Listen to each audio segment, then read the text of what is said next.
The Gettysburg Soldier.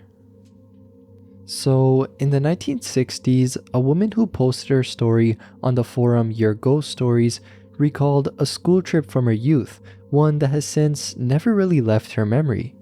She had been in the 8th grade at the time, part of a large class from Ohio led by their history teacher, Mrs. K. Mrs. K was known to be a strict woman, the kind of person who drilled lessons until they stuck, but she was also respected because her students truly learned from her. That spring, Mrs. K had arranged a field trip to Gettysburg, and for a group of 12-year-olds, the thought of traveling out of state, staying overnight, and seeing a battlefield they had only read about in books felt pretty monumental. But yeah, fast forward a bit, the journey took them first through Hershey, Pennsylvania, where the children toured the chocolate factory and were given small bags of candy by the workers, many of whom were Amish. They had dinner as well at a restaurant afterward, then settled into a Best Western hotel for the night. The next morning, they continued on to Gettysburg. Their lodging there was a row of small cabins, 4 students assigned to a room and the boys placed on one side of the road and the girls on the other. After dropping off their bags, everyone gathered in the main hall for lunch. The teachers handed out flyers about the battlefield, the museums, and the history of the place, and soon after, the group set off for the tour they had all, been waiting for. The field stretched wide, dotted with statues, cannons, and markers. Reenactors who were dressed in Union and Confederate uniforms moved among the students, answering questions and even performing demonstrations. Later, the students watched as a mock battle was staged, the men firing blanks and maneuvering across the field. It was loud, dramatic, and to the young students, it felt like a piece of the past had been brought back for them to witness. Once the program had ended though, the teachers allowed the students to scatter in small groups and explore the field on their own. She ended up falling in with about 10 girls from her class, where they wandered past monuments and stone markers, following the paths until they stopped near a cluster of rocks beside 3 artillery cannons. The cannonballs had been stacked neatly in small pyramids, and from that vantage point, the field spread out in front of them, vast and quiet under the afternoon sky. It was then and here that something had caught her eye. From the edge of the woods, a boy stepped into view. He looked no older than 15 or 16, being too young to shave, and he carried himself with a tired, deliberate weight. His Union uniform was faded and dirty, the kind of wear that didn't look staged. A musket nearly as tall as he was rested against his shoulder, and he wore gloves, a wide belt, a canteen, and the gear a soldier would have needed. His hair was brown and unkempt under his cap. She simply watched him, then when he noticed her staring, he smiled faintly, raised his hand, and gave her a small friendly wave. Without thinking, she waved back. In the moment, she had believed him to be another reenactor, but the ease of the moment cracked when one of the girls beside her leaned close and asked who she was waving at. It was only then that she realized not everyone could see him. Her heart gave a sudden jolt and she quickly covered, saying she had only been brushing away the gnats that buzzed in the summer air. When she looked again, the boy was now gone. A chill ran down her back despite the July heat, and she said nothing more as the group moved on. That evening, back in the cabin, she shared with 3 other girls. The silence felt heavy until one of them finally spoke. She admitted she had seen the boy too and had only kept quiet because she thought no one else had. The other 2 quickly confessed the same, and together the 4 of them compared every detail: the worn blue uniform, the musket, the gloves, the smile, and the wave. All of their descriptions matched, and they stayed up talking about it, trying to understand why only a handful of them had seen the boy when the rest of their classmates had not. In the end, they could only agree on one thing: that the young soldier had wanted someone to notice him. The wave, the smile, it felt like an acknowledgement, not a performance. As though he simply wanted to be remembered by anyone willing to meet his eyes. She never forgot that moment afterwards, and in later years, she returned to Gettysburg with her family and later still with her husband, but she never saw the boy again. Even so, the memory of him had never left. She often thought that being a child at the time might have left her more open to seeing him. What stayed with her most, however, was the sobering thought that so many who fought and died at Gettysburg were hardly older than the boy she saw, a child soldier who waved across time and who seemed to be waiting still. The Spirits of Cold Harbor. In 2020, a user shared a memory from his time as a Civil War reenactor when his group often camped at Cold Harbor in Mechanicsville, Virginia. The battlefield, steeped in some of the bloodiest history of the war, was already known for its heavy atmosphere. Thousands of Union soldiers had died there in a single hour, and even Grant himself admitted later that he regretted the assault. For reenactors, the ground carried weight, but for him, it became more than history one particular night. He and about 10 others from his unit had bedded down near the Garthright house, being their designated spot on the battlefield grounds.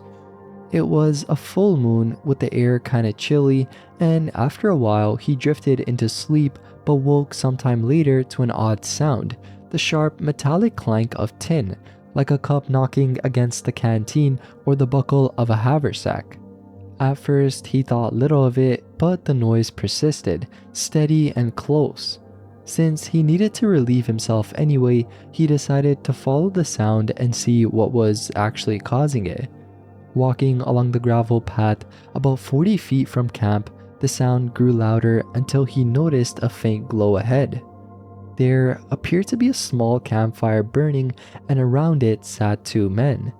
His first thought was confusion, since fires weren't permitted on federal property, and it seemed unusual that other reenactors would risk breaking that rule. However, as he drew closer, he saw the men clearly, Union soldiers with their muskets stacked in a pyramid beside them, each sitting on a wooden crate. They were talking quietly and drinking from tin cups, just as soldiers might have done more than a century earlier. He proceeded to step closer and call out to them. "Hey there," he said, but neither man responded. He tried again, louder this time, "Hello," and that was when everything changed. The men stopped moving, along with their chatter silenced as though frozen in time. Slowly, they turned their faces toward him. What he saw next made his stomach drop. The soldiers weren't like any living men. Their skin had a waxen pallor, drained of color, and their faces looked hollow and unnatural. Their eyes looked empty, as if there were nothing behind them at all. And then one of the men stood and raised his hand, pointing directly at him. The others shifted in the firelight, and he saw that half his face was missing, torn away as though it had been blasted apart by a shell. The sight jolted him into panic. He turned and bolted back to camp, running so fast he nearly tripped over the uneven ground. Bursting into the tent, he shook his fellow reenactors awake, insisting that they come with him to see what he had just witnessed. Though skeptical, a few followed, listening as he rambled out the details in a rush of fear and adrenaline. When they reached the spot, however, the fire was now gone. There were no men, no muskets, no sign that anyone had been there at all. Most of his companions dismissed it as imagination or a trick of exhaustion, and they went back to sleep. But his sergeant did not. He told him quietly that he had been coming to Cold Harbor for many years, and he too had seen strange things he couldn't quite explain. That night, the narrator lay awake, unable to shake the hollow eyes and ruined face from his mind. The next morning, he walked back to the same place in the daylight, searching for evidence of what he had seen. However, there was nothing, no ashes, no footprints, not even the faintest trace of a campfire. Yet the memory was burned into him as vividly as any real encounter. To this day, he insists that what he saw was no dream, and he warns that if you walk the path to the left of the Garthright house at Cold Harbor, you may find yourself face to face with the 2 same soldiers still sitting in the firelight, caught in the place where their lives ended. The scare that backfired. In the late 1990s, a young man from York County, Virginia, decided to prove to his college classmates that the ghost stories surrounding his hometown were more than just family folklore. A little bit of history: York County sits just a short distance from where part of the Revolutionary War was fought, and for generations, locals had whispered about strange happenings, being figures seen at night, sudden vanishings, and people who seemed to lose themselves after an encounter. His own family was not particularly religious, but his grandmother and the older relatives were deeply superstitious. Their warning was always the same, being you don't mess with the dead, ever. At 19 though, those lessons felt like something to challenge. One cool autumn night, restless and eager to impress his classmates, he gathered them up for what he called a ghost tour. When he mentioned his plan to his uncle, the man grew stern, reminding him of the warnings the family had carried for years. But the caution went unheeded. With a grin and bravado, he loaded his friends into his Jeep and set off into the dark. The first stop for him was personal. He led them into a cemetery, flashlight in hand, weaving between the headstones until they reached the grave of his uncle, his own namesake, the man he had been named after. His classmates had no idea of the family connection, and since the stone bore no middle name, there was nothing to give it away. He played the moment up, shining the beam dramatically across the inscription. When they saw his own name carved into the stone, one of the classmates panicked and bolted into the night, screaming. The group retrieved him eventually, laughing nervously, and for a moment the prank seemed harmless. But he had one more destination in mind: the Revolutionary War trenches at Yorktown. To him, it was the boldest stop, because he had grown up hearing that the family considered it dangerous. Day or night, they said, you didn't walk those grounds. He had never dared before, since his mother would have beaten him if she found out, but with his friends egging him on, the temptation was too strong. There were no streetlights along the way, no moon that night, only the harsh beam of his oversized flashlight guiding them forward. The air was still, heavy, in the kind of silence that presses on your ears. Then, just ahead, they noticed two dark shapes. At first, he thought they were deer, but when he lifted the flashlight, the beam cut straight through them. They were not animals. The figure shifted and became clear that they stood on two legs. Just in the next instant, they both surged forward, charging toward the group with great speed. The young man shouted for everyone to run, panic spiking through him as he turned back for the Jeep. Behind him, the black shapes closed the distance, gliding fast but making no sound at all, not even the thud of feet against the ground. The car was only yards away by now, and he yelled over his shoulder that if anyone tripped, they were on their own, since he wasn't turning back. It was the kind of selfish honesty that came out only when terror stripped everything else away. His classmates were screaming as they reached the Jeep, and his hands fumbled with the keys, the sound of warning beeps lost beneath the chaos. Finally, the engine roared to life, and he floored the accelerator, gravel spinning beneath the tires as the vehicle lurched forward. But when he risked a glance back, what he saw shook him even more. The two shadows had stopped at the edge of the road and didn't cross. They stood at the border as if some line had been drawn, as if they wanted to make a point that the students had gone too far and that their games and jokes had trespassed on something that deserved respect. Later, looking back, he admitted that the older generations had been right. The stories were not told just to scare children, but as warnings. He realized the mistake of treating historic sites like props for a prank. The scare had ended up backfiring, leaving him with a memory that would haunt him far longer than the laughs of that night. Time slip. A user on a paranormal forum described an encounter that took place during a family trip to the Glade Museum of the Armistice, the site that houses the railway carriage where the First World War armistice was signed. The outing had been arranged by his mother-in-law, who was enthusiastic about visiting the historic location, while he admitted that history wasn't something that interested him much, but since the whole family was going, he joined as well.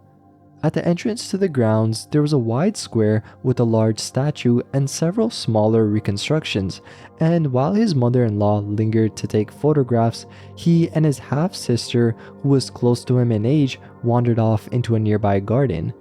The garden contained stone memorials inscribed as tributes to fallen soldiers, some dedicated to those lost during the Indochina War and others to Algerian soldiers.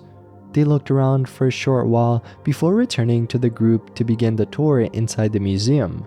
At first, everyone stayed together, but it wasn't long before they drifted apart to move at their own pace. He walked through quickly, not stopping to read the information, and it was while passing through one of the rooms that something caught his attention.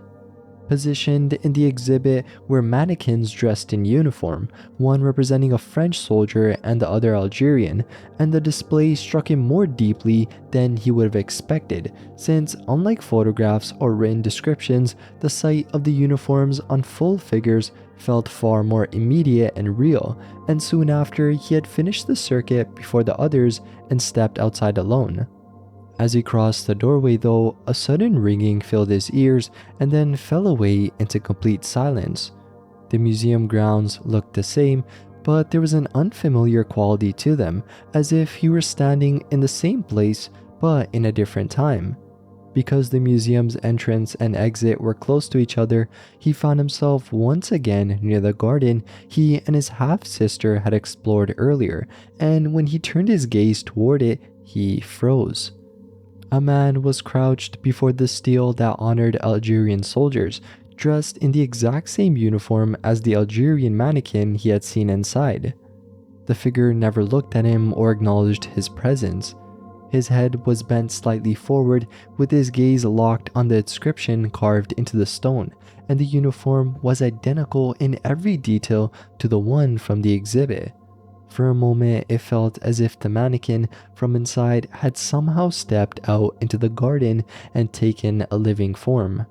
He stood frozen in shock, trying to understand what he was seeing, and then fear took hold, pushing him to turn back toward the building. At that moment, his half-sister came out through the exit and asked if he was alright. He quickly told her to come see, and when they looked back, the garden was empty. Later, he asked his mother-in-law if she had managed to take a picture of the Algerian soldier model, but when she showed him the photos she had taken, there was only the French soldier. She told him there had been an Algerian mannequin in the museum, and his father said the same. Despite this, he was certain of what he had seen, first inside and then again outside in the garden. When he shared the story with friends, some suggested it might have been a museum worker in costume, while others speculated it could have been a hallucination. Neither explanation seemed convincing to him though, and no one else had seen a man in uniform wandering the grounds, and his family insisted that no Algerian mannequin had ever been on display. The image of the crouched soldier by the stele remained vivid though in his memory, leaving him with a lasting impression that, for a brief moment, he had stepped into something that did not belong to the present. Battle at Little Bighorn. While traveling through Montana in 2018, a man made an unplanned stop at the Little Bighorn battlefield, known as the site of Custer's last stand or the Battle of the Greasy Grass. He had been driving from Pine Ridge Reservation in South Dakota on his way to Billings to catch a flight, and with time to spare, decided to visit the historic site. He first walked through the cemetery near the visitor center, underwhelmed at what seemed to be all there was to see. But inside the center, he learned that the battlefield stretched across the rolling hills, accessible by road with pull-offs that overlooked key parts of the fighting. With daylight fading, he managed to stop at a couple of these points before the park closed. At the first overlook, he kept his eyes on the ground as he approached, only looking up once he reached the edge. Spread out across the hills below, he suddenly saw scenes of cavalry soldiers and native warriors locked in combat. The vision was so vivid that he shook his head hard, trying to dispel it, and the battle was gone. He continued on after that, focusing on the marked graves and the natural beauty of the hills, almost forgetting what he had just seen. Driving to the next overlook, the same thing happened. He looked up at the landscape and once again witnessed fighting, men on horseback and on foot clashing with rifles and handheld weapons. The vision, though, slowly faded before his eyes. The site closed shortly after, and he left to find a nearby campsite. Though he had planned to continue toward Billings that evening, he couldn't bring himself to leave just yet, determined to return in the morning and see if it would happen again. At dawn, he was waiting at the gates when they opened. This time, he drove to the farthest overlooks first, and at every stop the visions returned. Each one showed a different part of the battle, as though the ground itself replayed its history to him. Later, while walking a nature trail near the visitor center to photograph wildflowers and snakes, he was struck by something even stranger.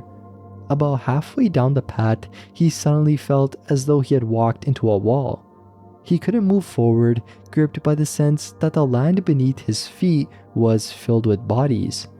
Looking around, he saw no graves, but told himself quietly that there must be unmarked burials there. Only then was he able to continue, and at the end of the trail, he came to a sign explaining that this exact stretch of ground had been the site of one of the deadliest parts of the battle. Years later, while attending a native Sundance in South Dakota, he shared this story with an elder. He explained not only what he had seen at Little Bighorn, but also other strange experiences he had while visiting native sites, including Canyon de Chelly in Arizona. The elder listened and then told him that he was meant to serve as a bridge of sorts between native people and non-natives, which gave him a different way of looking at why he might have been shown such powerful scenes of the past. Gettysburg Ghost Experience. In the early 2000s, a woman described one of the most frightening moments she ever had in Gettysburg. She had already visited the town many times before and believed the battlefield was charged with the lingering energy, but this particular encounter near the Rose Farm left her shaken up in a way few things ever had. It was August, the kind of Pennsylvania summer day that clung to the skin. The air was hot and heavy, but a steady breeze moved through the trees and carried with it the sounds of rustling leaves and the calls of birds. She had gone out along Confederate Avenue looking for the site of a New York artillery battalion, following a narrow dirt path that wound its way about 150 feet into the woods. At first, everything felt ordinary, quiet, warm, natural, but then the atmosphere shifted in a way she could not ignore. The sounds fell away all at once. The leaves still moved, but the woods had gone silent, as if someone had turned off the world around her. With the silence came a sudden drop in temperature, so sharp it felt as though she had stepped into a walk-in freezer. She paused on the path, with her instincts torn between moving forward and turning back. Though she considered herself experienced in the paranormal, she admitted later that this moment rattled her more than anything else she had faced. Out of the corner of her eye, she caught the flicker of movement. When she turned, though, nothing was there. Then came the strike of a match, clear and deliberate. A sharp whiff of tobacco smoke followed, and a man's voice, so close it felt like he was speaking directly into her ear, said, "You don't belong here, get out." The words froze her into place, but before she could react, the silence shattered with the thunder of a cannon firing. The sound was overwhelming, far too loud and real to be imagination. Terror broke through her shock, and she sprinted back down the path toward her car, convinced she was being driven out. When she finally reached the vehicle, she sat trembling behind the wheel, trying to gather herself. After a few minutes, she returned to town and sought out a park ranger. Though she could not recall his name years later, his response stayed with her. She was not the first person, he told her, to hear those words in that same place. What disturbed her even more was what she discovered when she arrived home after that trip. While cleaning out the car, she found a small handmade smoking pipe tucked under the passenger seat, old and worn like something carried in the Civil War era.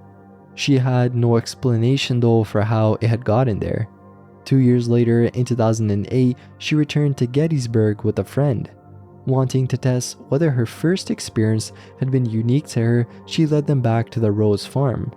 This time, both of them felt it, the unnatural cold, the silence, and the oppressive weight that fell over the woods. They left quickly after that. Battlefield Ghost. In August of the year 2016, the narrator of this story described the first time he ever saw what he believed to be a battlefield ghost. He had been driving from Mississippi toward Alabama to visit friends, and on his way he decided to stop at the Vicksburg National Military Park. The siege of Vicksburg had been one of the most pivotal campaigns of the Civil War, and for him, walking the same ground where thousands had fought and died felt both strange and compelling. It was a clear summer afternoon, the sun high and the heat pressing down when he pulled up to the entrance and paid his $12 fee. Once inside the park, the road wound past monuments, stone markers, and plaques listing names, ranks, and regiments.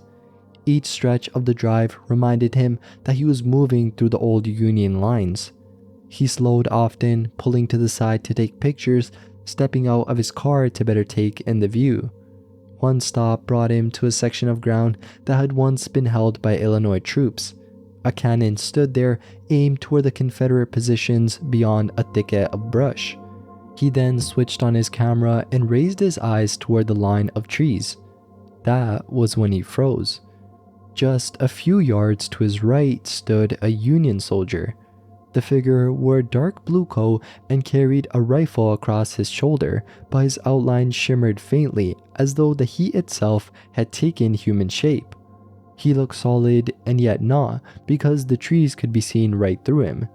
Before the man could move or even call out, the soldier shifted a step to the side and disappeared. There was no acknowledgement, no reaction to being seen, only a brief moment of presence, as though he were part of some scene replaying itself long after the battle had ended. Shaken up but not inherently frightened, the visitor continued driving deeper into the park. Around the next bend, he came upon a cemetery, row after row of graves stretching out before him, the resting places of men who had fallen in the siege. The sheer number of markers struck him with the weight of what had taken place there. By then, the afternoon was wearing on, and though he tried to follow the road back, he found himself feeling disoriented, as if the place itself meant to keep him wandering among its hills. Eventually though, he reached the gate and made his way back to his hotel.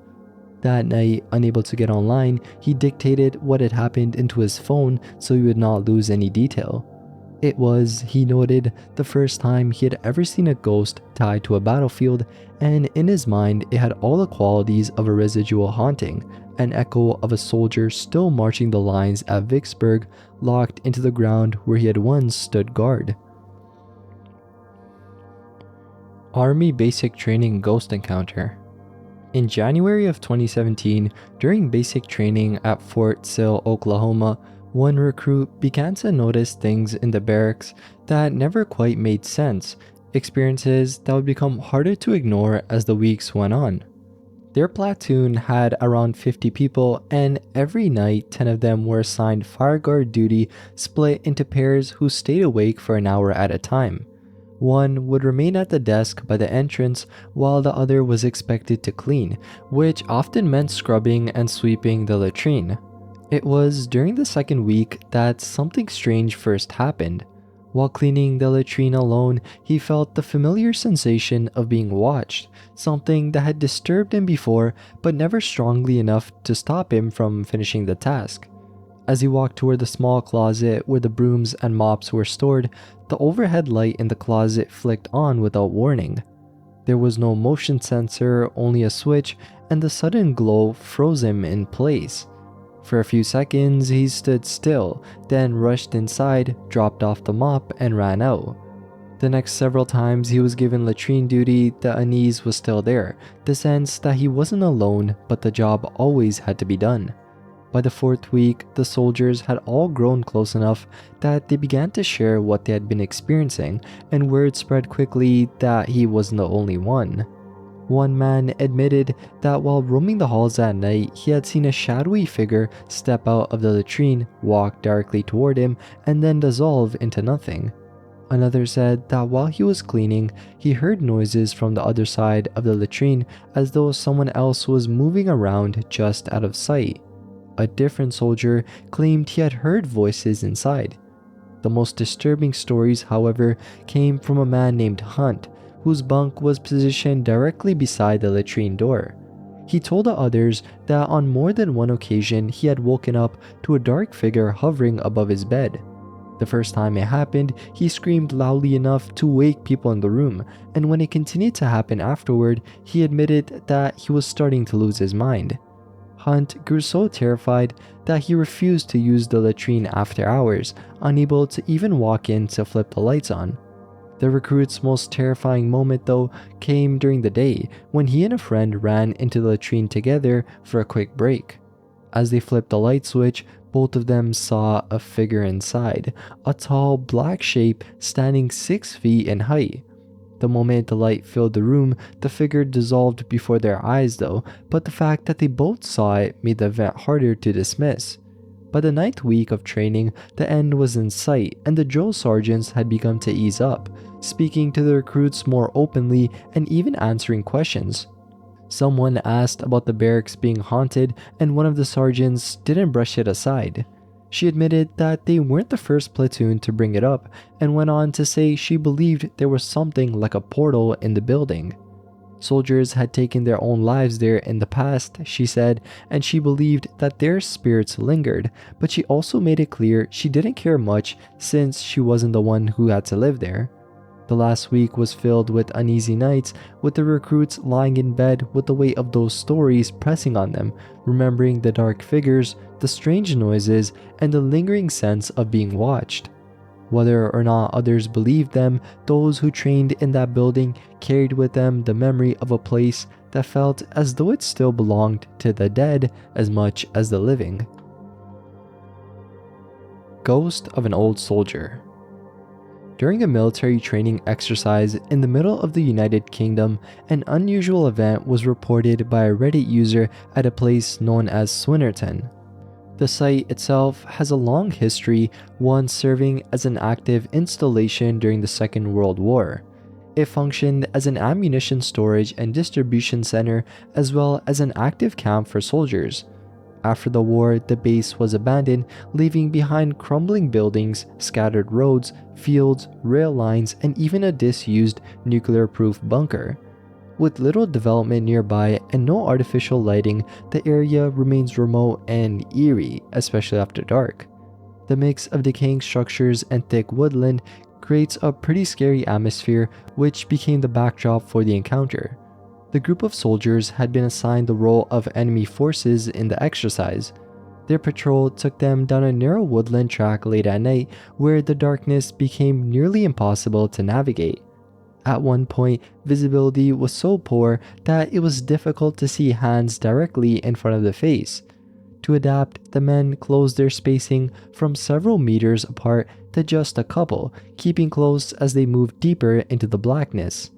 Eventually though, their eyes adjusted enough to make out the shadows and shapes of their fellow soldiers, allowing the march to continue with some confidence. It was during this time that an occurrence unfolded. One soldier noticed what he assumed to be a comrade moving alongside him, repeatedly closing the gap despite whispered warnings to maintain distance. Growing frustrated, he finally turned to address him directly, but instead of a familiar face, he was met with something else entirely. A pale, luminous face stared back at him, so bright and clear that it appeared as if it were seen in daylight, while the figure's body and surroundings remained swallowed by the night. None of his team matched this face, and he immediately realized he was looking at a stranger. Startled, he raised his weapon, believing perhaps that another unit had interfered with the exercise. Before he could act further though, a voice from behind demanded to know what he was doing. When he turned, one of his actual comrades stood nearby, confused. Gesturing toward the stranger, he asked who the man was, only to be told that there was no one there. Despite this assurance, the soldier could not shake the sight of the pale face and pressed on with the patrol, off edge and unsure if he was losing his grip in the oppressive darkness. When the patrol ended and daylight began breaking, the men regrouped at their bunker to talk and rest. The event, though, was soon brought up again, with the soldier mocked for, quote, seeing things. But the conversation quickly shifted when it became clear that he had not been the only one. Several other members of the Section 2 admitted to witnessing the same presence. Each described a shadowy figure walking with the patrol on that same stretch of woodland path. The form resembled that of a soldier, complete with gear and the outline of a weapon, but what stood out to all of them was the face, oddly clear and almost glowing, as though it did not belong to the darkness around it. The figure's clothing could not be identified with certainty either, as the night reduced it to nothing more than a silhouette. Still, though, the shape of the soldier was unmistakable. For 6 men to share the same perception too lent weight to the experience, even if the exact nature of what they saw could not be explained. Though the mind can play tricks in such darkness, the image of that illuminated face was unforgettable. Gettysburg Battlefield Ghost. Back in 1995, a man who regularly took part in Civil War reenactments decided to visit the Gettysburg battlefield with his wife. Both of them went dressed in period clothing, he in a full Confederate uniform and she in a hoop skirt.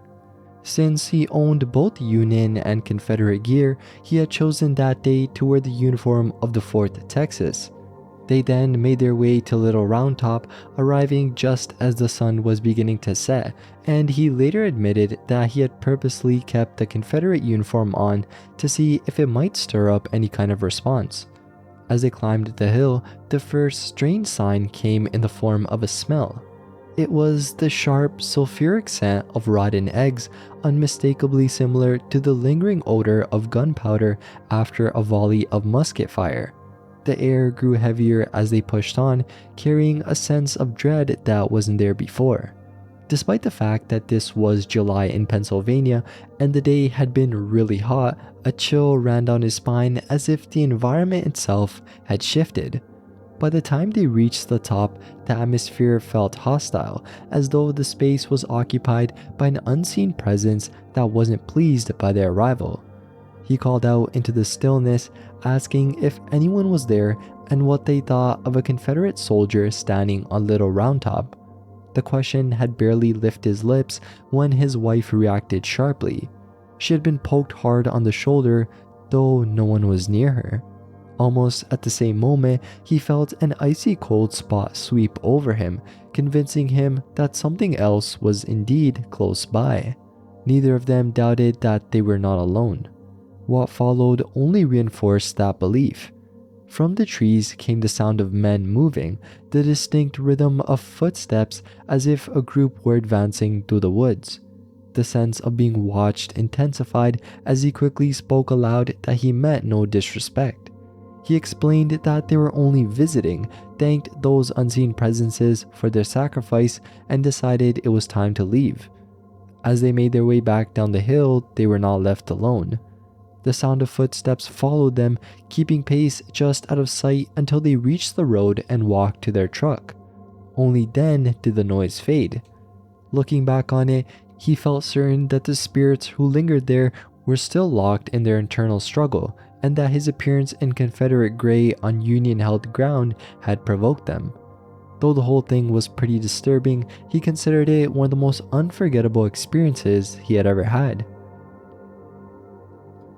Battlefield Encounter. In the early 2000s, a group of amateur ghost hunters set out for Bushy Run Battlefield in Pennsylvania, a site tied to violent clashes during Pontiac's War. The visits had become something of a pastime for the narrator, his brother, and the brother's girlfriend, often spent exploring supposedly haunted spots around the Pittsburgh area. On this particular night, it was close to 1 in the morning when they pulled into the lot at Bushy Run, crossed the road, and made their way into the field toward a memorial site with benches. Beyond the open stretch of grass stood a tree line about 75 yards away, thick and dark in the summer night. The girlfriend had brought along a small tape recorder, hoping to capture electronic voice phenomena. The three proceeded to sit together and began the usual line of questioning, asking if anyone was present, whether they had fought in the war, and similar prompts. At first, all was still. Then a sound broke the quiet, rising from the woods. It was difficult to place, something between a bird call and the high-pitched neigh of a horse, strange and almost melodic. The group turned toward the trees, straining to see movement, but nothing revealed itself. Moments later, the sound came again, louder now, as though it had moved closer. The whole group was a bit on edge by now, since all of them were aware that in all their years living in southwestern Pennsylvania, they had never heard an animal that made such a sound. When it rang out a third time, it seemed to come directly from the edge of the tree line. What followed was far worse. Out of the woods came the thunder of hooves, the deafening rush of what sounded like hundreds of horses charging full speed toward them. The three of them bolted, racing back across the field and piling into the car. Once inside, breathless and staring at one another, the realization struck them that the recorder had been running. They rewound it and pressed play, listening to their own voices asking questions. But just before the first strange cry, the audio cut off entirely, picking back up only at the frantic sounds of them fleeing to the car. The entire sequence, being the unearthly noise, the sound of horses, and the panic, was missing. Whether the device malfunctioned or something interfered with it, they never knew. The tape itself was lost over the years, but the memory remained sharp. For all the nights they had spent chasing stories of hauntings, nothing compared to the sheer terror of that night at Bushy Run, when something unseen in the dark woods seemed to charge straight for them. The ghost of a Union Civil War soldier. A user recalled an encounter from a family trip to Gettysburg, one of the most visited Civil War battlefields in the United States. He was about 13 at the time, and the visit had been planned mostly because his father was deeply interested in history, while his mother enjoyed the scenery of old battlefields and browsing the antique shops scattered around town. That Saturday evening, they had scheduled a ghost walk, a guided tour that led groups through various sites in Gettysburg known for their haunted reputations. The guide shared background stories at each stop, giving context to both the battles and the ghostly accounts tied to them. The first stop was the Sweeney House, a structure tied to a brief skirmish during the battle where Union and Confederate troops clashed, and where Union snipers were once positioned in the attic. The tour group wasn't very large, and before heading upstairs, the guide allowed everyone to explore the lower level of the house. While wandering, the boy drifted away from his parents and found himself in the kitchen area. It was there that he noticed a tall man, about 6 feet in height, wearing a dark blue Union uniform and carrying what appeared to be a musket slung over his shoulder. The man looked to be in his 30s and was gazing quietly out of the window. At first, the boy assumed this was just a reenactor who had slipped into the tour, since Gettysburg often drew people who participated in such activities. But the moment he stepped further into the room, the figure turned and walked quickly toward the front door. The boy hurried after him, expecting to catch sight of the man as he left, but when he turned the corner, the space was empty. There was no sign of anyone, and the man had simply vanished. Rather than feeling fear, he was left with confusion, trying to decide whether what he had seen was a living reenactor or something unexplainable. When he rejoined his parents and told them what had happened, they brushed it off casually, not giving much thought to it. Still, though, it remained fixed in his memory. The encounter didn't resemble the popular image of a ghost, no translucent or floating figure. What he had seen instead appeared as solid and real as anyone else, standing only a few feet away before disappearing as if he had never been there at all. It was his only ghost experience, and even years later, he still thought back to that moment in the Sweeney house. Civil War Man. As teenagers, a group of siblings and cousins often spent their summer days exploring the woods near their homes, heading to a place they had given the simple name the Hills. Most of the time, they would ride their bikes down the trail to get there, but on one particular day, they decided to walk instead. The trip began as it usually did, filled with laughter and casual talk, until they reached the clearing that overlooked the hill. That was when everything changed. Looking down, one of them suddenly grew quiet. Leaning against a tree stood a man dressed in what looked to be clothing from the Civil War era. He wore a felt hat, had a ragged knapsack slung over him, and beside him rested a rifle propped against the tree. The sight was so unexpected, so solid and real, that for a moment there was no thought of ghosts at all, since he appeared every bit as physical as any living person. Shocked, she asked her sister if she saw it too, and the answer was yes. Their two cousins who were with them also confirmed they could see the man. The reality of the figure hit one cousin so strongly that she immediately bolted, running as fast as she could away from the hill and even taking a different path home just to avoid crossing near where the man stood. The others stayed behind only a moment longer, turning back to look again, and by then the figure was gone. Where only seconds earlier a man had stood, there was now nothing. Terrified, they quickly left as well. When the group arrived at their grandmother's house, they rushed in with the story, expecting her to dismiss it as imagination. Instead, she calmly told them that she knew of the man because she had seen him herself. Years earlier, while lying in bed at night, she had heard the sound of footsteps inside her home. To her shock, she saw a man walk directly into her bedroom. Frightened, she pulled the covers over her head and prayed he would leave her alone. After a few tense moments, she heard him turn and walk out. The next morning, all of the doors were still locked, and there was no sign that anyone had ever entered. The family would later hear other accounts of the same Civil War man, including stories from an uncle and from another person who lived nearby. The sighting on the hill was only one part of a larger pattern, and the figure of the soldier remained an enduring presence in that stretch of woods and in the stories told within the family. Tennessee Civil War Fort. In the summer of 2022, a college student taking summer courses found themselves with an assignment that led to an unusual experience. One of the required projects for a U.S. history class was to visit a historical site in Tennessee and write a report on its significance. By coincidence, they discovered that a former Civil War fortress, later renovated into a local park, was located only about 15 minutes from their university. It seemed like the perfect place to complete the project, so after class they decided to visit. The park itself looked ordinary, with features one would expect: a playground, walking trails, and the informational signs scattered along the paths explaining the role of the fortress during the war. While walking the grounds, they were mindful of the site's past and carried an awareness that the place could still hold something lingering from that era. Instead of shutting themselves off from that possibility, they remained open to any sensation that might come. Yet nothing unusual happened while they were there. They took photographs, gathered details for their assignment, and left without incident. It wasn't until later, either that night or the next, that something strange occurred.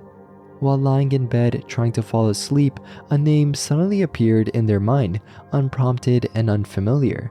It sounded old-fashioned, a name from another time, and not something connected to their own family or background. At first, they dismissed it, too tired to think much of it, and drifted off without investigating further. The following morning, however, the name still lingered in memory. Curious now, they searched it online. What surfaced was surprising. Henry Clark Corbin, a Union general who had fought at the Battle of Nashville in 1864. The connection kind of baffled them since the name had not appeared on any of the informational signs at the Fortress Park. They even went back to check, scanning through the names listed, and confirmed that Corbin's name wasn't included.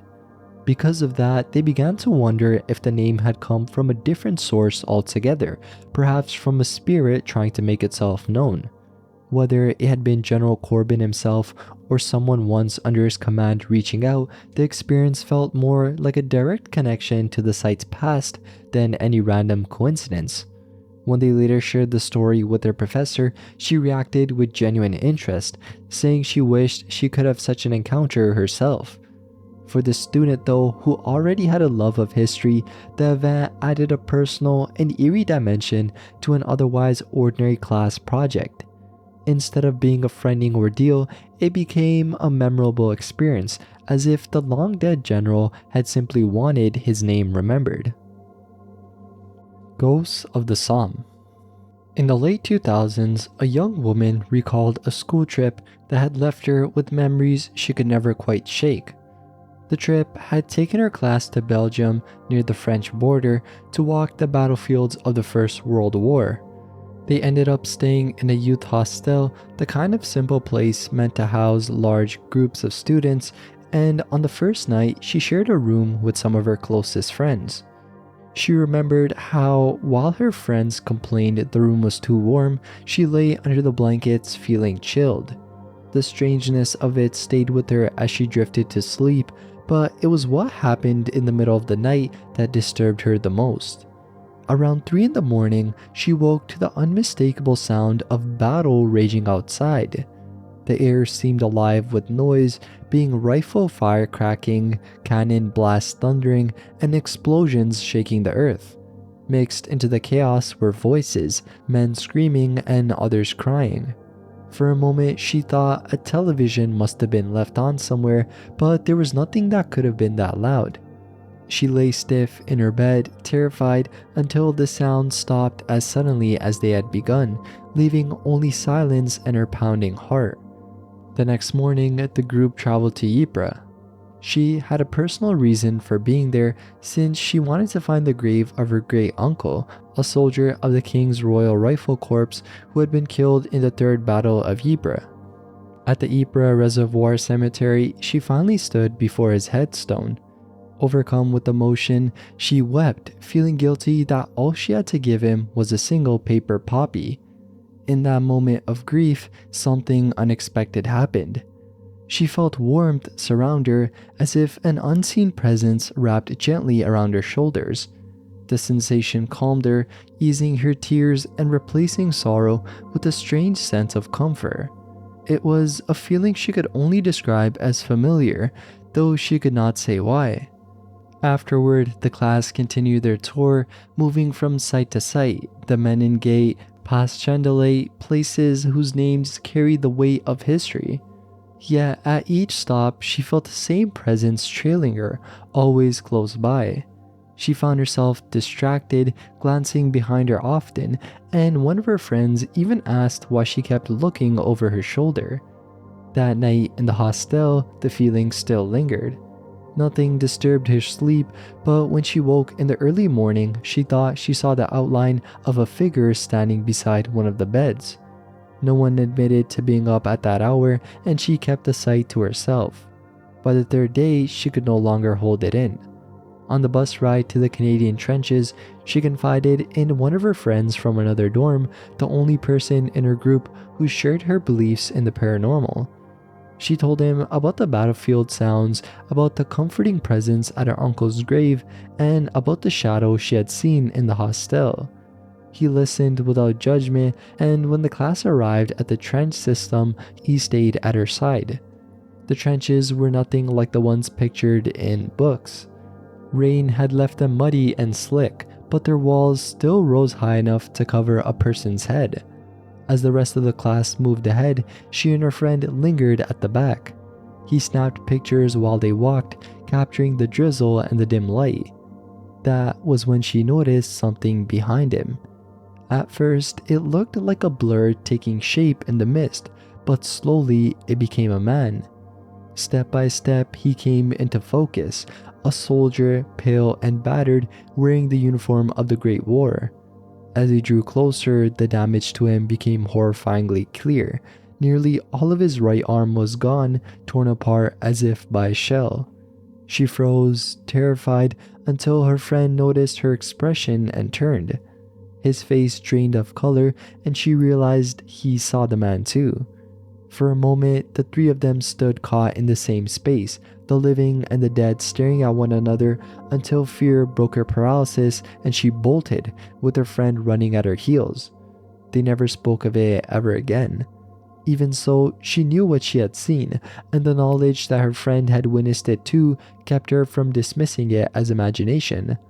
On the last day, the group visited what had once been the English front line, but no strange events occurred there. By the time the ferry carried them home, the presence that had followed her since Ypres seemed to fade. Years later, she admitted the experience still haunted her. The phantom battle in the night, the warmth at her uncle's grave, and the soldier with the ruined arm in the trenches, all of it had left its mark. What troubled her most was how real it had all felt, and how quickly it had vanished once she left the soil of the Somme. She could never forget the thought that some of the men who died there might still be waiting, lingering in the mud and mist of the battlefields where their lives had ended. The Haunted Wardrobe and the Soldier's Curse. In one family, a story was passed down for generations about an ordinary-looking wardrobe that carried with it something far from ordinary. It wasn't built into the wall but stood as a large movable piece of furniture, and at first glance, there was nothing remarkable about it. Yet, according to the family's elders, a soldier's ghost was bound to it, forever connected to a violent past and a hidden treasure. The tale, told often by a grandfather and his sister, traced the haunting back to a soldier who had either found or stolen a cache of diamonds during a war. His life was cut short in the struggle over them, but before his death, he had hidden the jewels inside the wardrobe. It was said his spirit remained trapped with it, always appearing in uniform and unable to rest because of what had happened. One of the user's aunts even claimed that the spirit had spoken to her once, making a chilling promise. It offered to reveal the diamonds' location, but only in exchange for a life, insisting that his death had tied him to the treasure and that he could not part with it unless another paid the same price. Others in the family described strange and threatening incidents when the wardrobe was disturbed. At times, it would suddenly tip as if trying to crush anyone who came near, and there were even stories of nails shooting out of its wood, almost as though the furniture itself resisted being searched. The user's mother remembered the wardrobe well from her own childhood. When she was young, it stood in the backyard of her aunt's house. She and her siblings would play nearby, but always with the uneasy feeling that eyes were watching. None of them ever dared to get too close either. For years, the family avoided the wardrobe, unwilling to destroy something that had been handed down, but equally afraid to keep it inside the home. Eventually, when the aunt who had experienced the ghost voice moved to Australia, she asked her brother to take the wardrobe. He despised it but agreed reluctantly. Rather than treating it with care, he loaded it into his truck without ropes or straps and drove recklessly, almost inviting disaster. Along the way, the wardrobe toppled out of the truck and shattered on the roadside. He never stopped to retrieve it, leaving the broken pieces behind. What disturbed the family most, though, was what came after. The spirit that haunted the wardrobe seemed to vanish entirely. No one heard from it again, and there were no signs that it sought revenge or followed anyone. It was as though the haunting had ended with the destruction of the wardrobe itself. Still, though, uncertainty remained. The diamonds, if they ever truly existed, were never found, and the family could only speculate whether the remnants of the wardrobe still sat rotting where they had fallen, holding both the spirit's curse and the treasure he had died for. Singing Civil War Ghost Girl. During a weekend trip to Gettysburg, a couple booked a stay at an inn once owned by the Pierce family, a home that had been used as a makeshift hospital during the Civil War. The building carried strong ties to Tilly Pierce, a young girl whose name was woven into local history, and many claimed the inn still held traces from the past. For the couple, it was their first visit to the town, and while they had heard the stories, neither expected to encounter anything unusual. On the first night, as they got ready to head out for a late walk, the lamp on the nightstand began flickering wildly. Though it was off-putting, it was easy to write off as faulty wiring, so they unplugged it and continued with their plans. The streets of Gettysburg were quiet. It had rained earlier and the bars and restaurants had closed, and the town felt deserted as they wandered until close to midnight before returning to the inn. Inside, the house was dark and silent, the creaking stairs leading them back to their street-facing room above the dining area. The other guests were asleep and the house felt still. They sat on their bed, talking quietly, when the sound broke through. A young girl's voice began to sing, not accompanied by music, just a clear, steady melody that sounded like it belonged to another time. The song lasted about 30 seconds, resembling a hymn or perhaps a popular tune that might have been sung by someone young in the 19th century. Then, just as suddenly, a muffled woman's voice followed. The words weren't all clear, but the couple distinctly caught what sounded like "You're 15," almost as though scolding or correcting her. The sound had come from directly below them, from the darkened dining room they had walked through not long before. They knew no one else was awake though, and there were certainly no young girls staying in the inn. For a moment, they simply sat frozen, staring at one another in disbelief, trying to make sense of what they had just heard. 2 days later, during breakfast with the other guests, the innkeeper began telling stories about the house's history. He mentioned that a psychic once visited and claimed to sense the presence of a young girl, possibly Tilly herself. Another guest casually asked, "Wasn't she 15?" The question made the couple turn to each other instantly, recalling the words they had overheard in the middle of that strange singing. Though Tilly Pierce hadn't died in the house or even in Gettysburg, the moment felt less like an encounter with an active spirit and more like a fragment of memory replaying itself, a residual haunting echoing through time. Whatever it was though, the voice of that girl and the gentle scolding that followed were as clear as if they had been in the room with her, leaving the couple with the memory that was haunting, beautiful, and unforgettable. Confederate officer on horseback.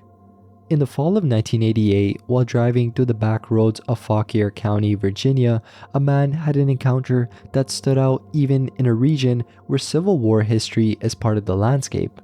He was used to the sight of horses in the countryside, but this time was different. The stretch of road he was on was isolated, without houses, barns, or trails in sight. The day was clear and cool, the kind of weather that sharpens details, and as he rounded a curve, he saw a lone rider up ahead. The figure sat astride a horse on the side of the road. At first glance, it could have been just another rider, but as the car drew closer, the details became clear. The man on horseback wore the full dress of a Confederate officer. His uniform was complete, being a gray jacket and trousers, a belt with sword and sidearm, gloves, boots, and a black hat. It wasn't the clean, pressed look of a reenactor's costume either. The uniform looked worn and dirty, and the rider himself appeared disheveled, with the beard grown out and hair spilling beneath the edge of his hat. The driver slowed as he passed, raising a hand in greeting. The officer returned the gesture, tilting his hat in acknowledgement. The man's face held an expression that would not be forgotten, a look of confusion mixed with interest, as if he were seeing something unfamiliar. For a moment, the scene was so solid and ordinary that it felt like a living encounter. But when the driver found a place to turn around and went back to the spot, the rider was gone. The roadside was empty, with no trace of horse or man. In that instant, the impression of reality slipped into something harder to explain.